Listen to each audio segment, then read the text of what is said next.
Welcome to my unboxing and first look at the Azza Genesis 9000, and this font is illegible. This could be a P or a D, this could be a Q, and these could all be used. So this could be like the Genesis Q. It's really too bad they didn't call it the 9001 because then it could be over 9,000 and everyone would love that, of course. Okay, so let's move right along then. Our ATX, this is a little bit different. Reversible ATX, the ATX motherboard can be rotated 180 degrees, so we're going to show you that once we open it up. Vertical airflow designed to provide maximum cooling performance. Heat does naturally rise, although I think they've, maybe the color coding is correct. So the heat goes like this, up through the case as opposed to through the front and out the back, like a standard ATX design. Dual PSU compatible. You can install power supply either in the front or the back of the bottom of the case.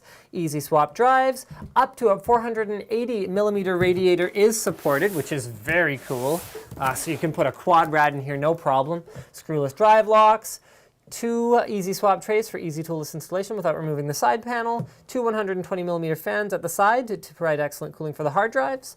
Vertical air, we've talked about this, so 2 140s at the bottom to take in cool air. Look at this, they actually put the patent number right on the box about how the power supply can either be at the front or the rear. Supports up to 400 millimeter graphics cards. That looks like a 6990 in there, so that's about as long as it gets these days. Reversible motherboard tray, 2x230 top fan, supports water cooling radiators up to 480 millimeters. So let's go through the specs on the outside of the box really quickly before we open this up.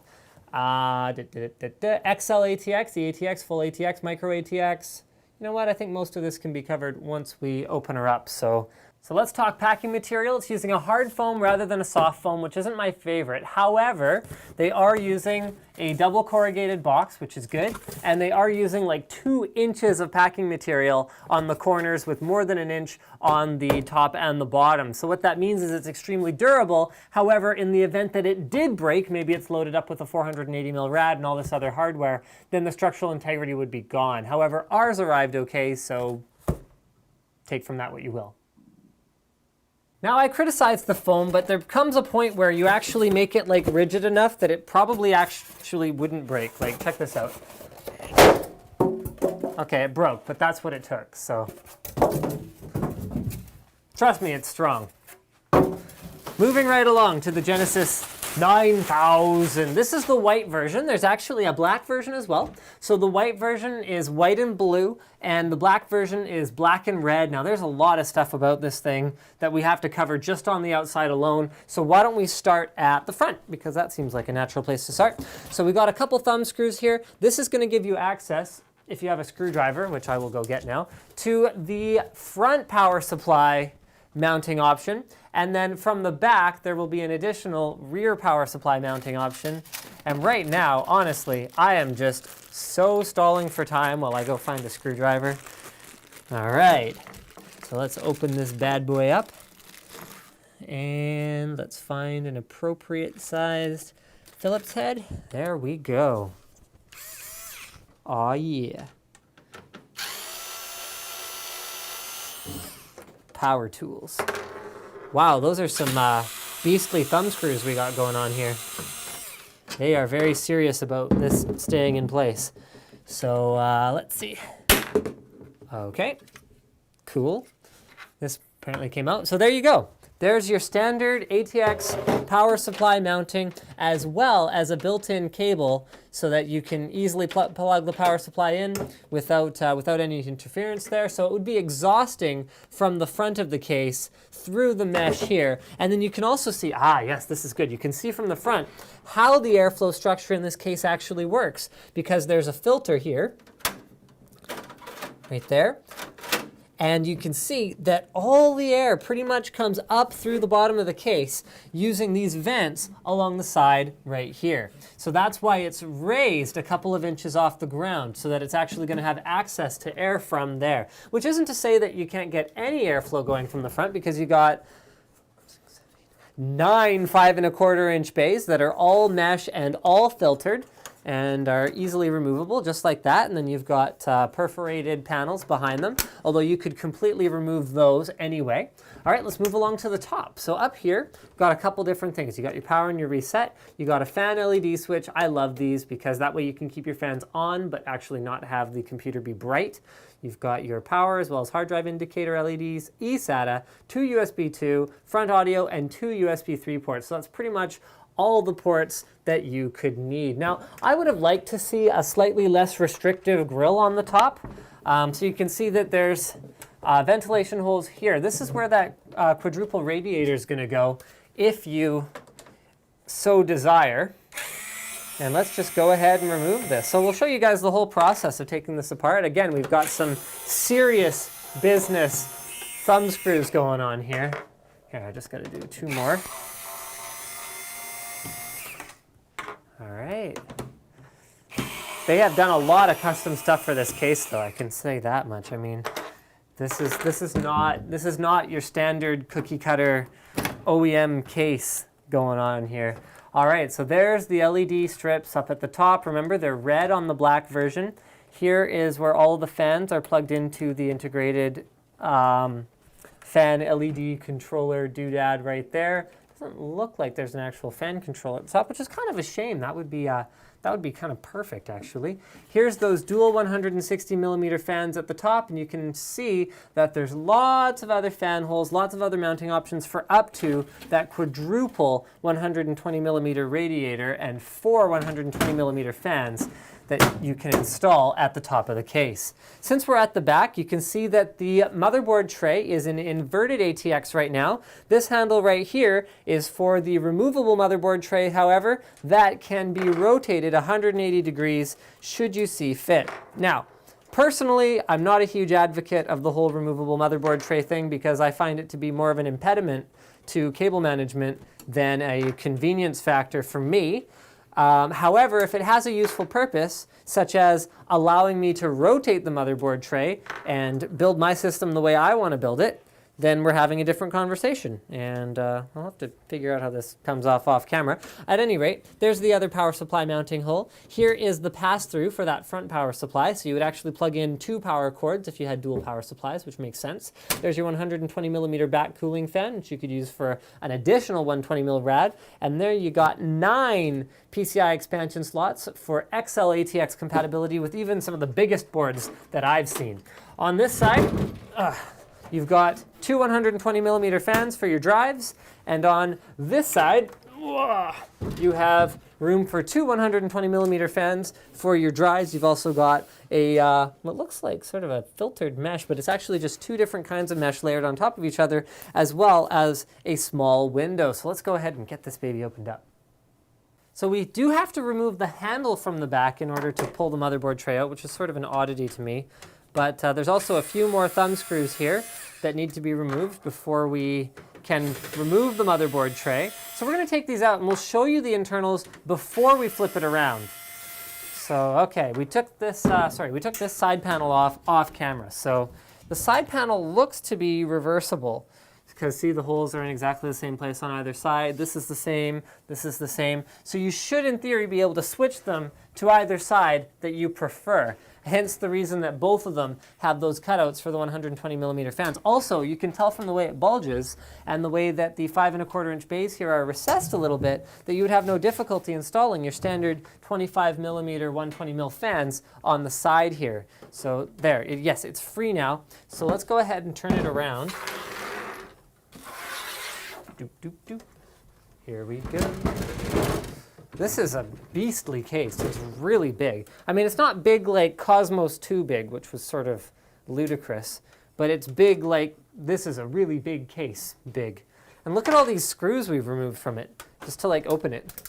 Okay, so on the inside here, we find 2 120 mil fans pre-installed.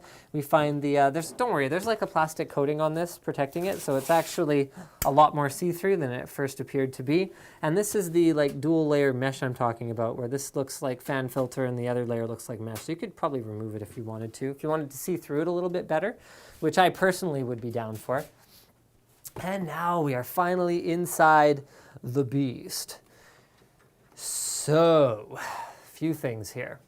There are all of the toolless 5 1/4 inch bays, some of which, as you can see, have been converted to 3 1/2 inch bays. So we're going to have a look from the front and see how exactly that works. So let's see, starting about here.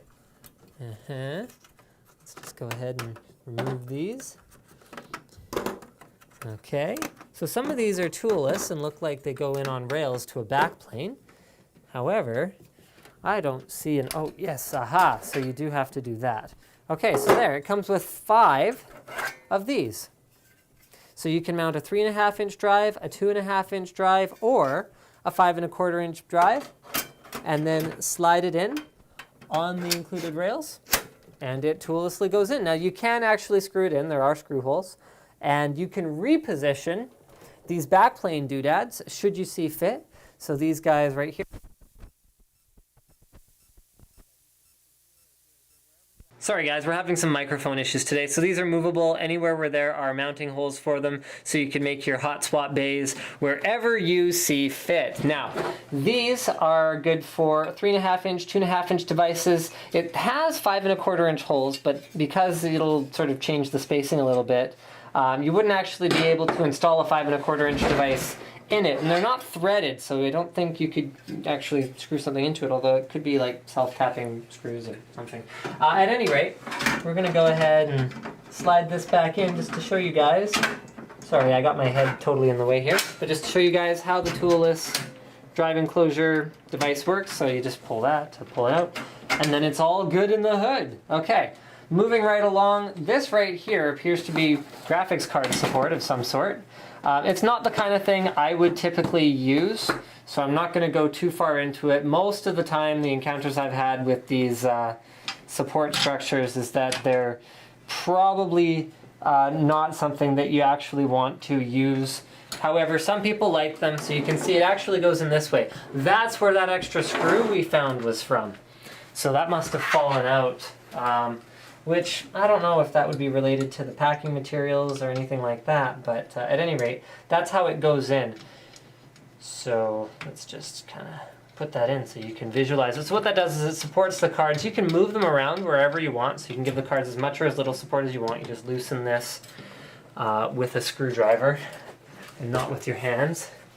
And then remember guys, the motherboard tray is kind of upside down here, so you have to bear that in mind while you're visualizing. So there you go. You can move that around wherever you want, and there is a piece on the back that makes sure that the screw doesn't just sort of randomly fall out at any given time, and keeps it in place. And we'll be back in a second here, guys. Which brings us to why I usually don't use these. I find they're just sort of a little bit more trouble than they're worth for me.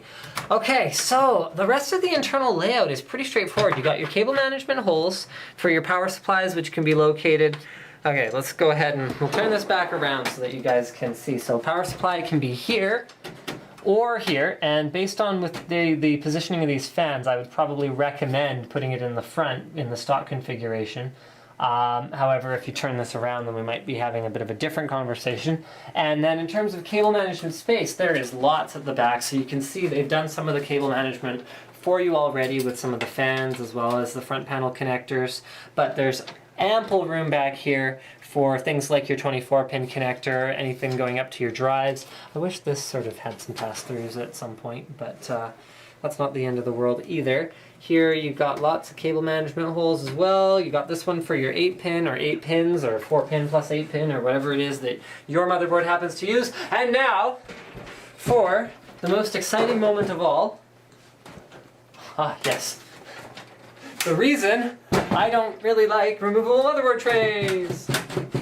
Because when you cable manage anything, you usually use the motherboard tray. So I'm going to go ahead and remove these, and then we'll show you the removable motherboard tray. And we're ready now. Oh, I thought we were ready. Yep, I got this. I hope I don't have to remove these. There we go. All right. We are rolling now. Okay, so how simple is it to change the orientation of your motherboard? All you gotta do is take this whole structure right here and slide it in this way. Okay, into this fully reversible case. And hold on, oh, I see it. And there we go. So now it is using a standard right side up motherboard tray. And you can still do the front mounted power supply, nothing really changes, it's just a matter of how you want your computer set up. So, in summary, bottom to top airflow, 180-degree flippable motherboard tray, you got the supports for your graphics cards, should you see fit, you got your hot swaps, you got your, oh yeah, there's a couple more 3.5 inch, or 5 1/4, or I don't know what these are for. They're going to put a power supply there anyway, so don't worry about it. So you got 5 3.5 inch or 2.5 inch bays, 4 5 1/4 inch bays by default. Did I say 5? Because what I meant to say was 6. And XLATX compatibility. Basically, you got everything. This is kind of like the Swiss Army knife of cases because you can fit absolutely anything in it. So thank you for checking out my unboxing and first look at the Azza Genesis 9000, not over 9000, exactly 9000. And don't forget to subscribe to Linus Tech Tips for more unboxings, reviews, and other computer videos. We should clarify a point about the handle. We were wrong. The handle actually doesn't have to have the screws removed in order to take the motherboard tray out, so it's fine. Also, here we are putting the packing materials back on the case. You know what, it should still actually kind of be okay once we put it back in the box, so we'll see how that goes.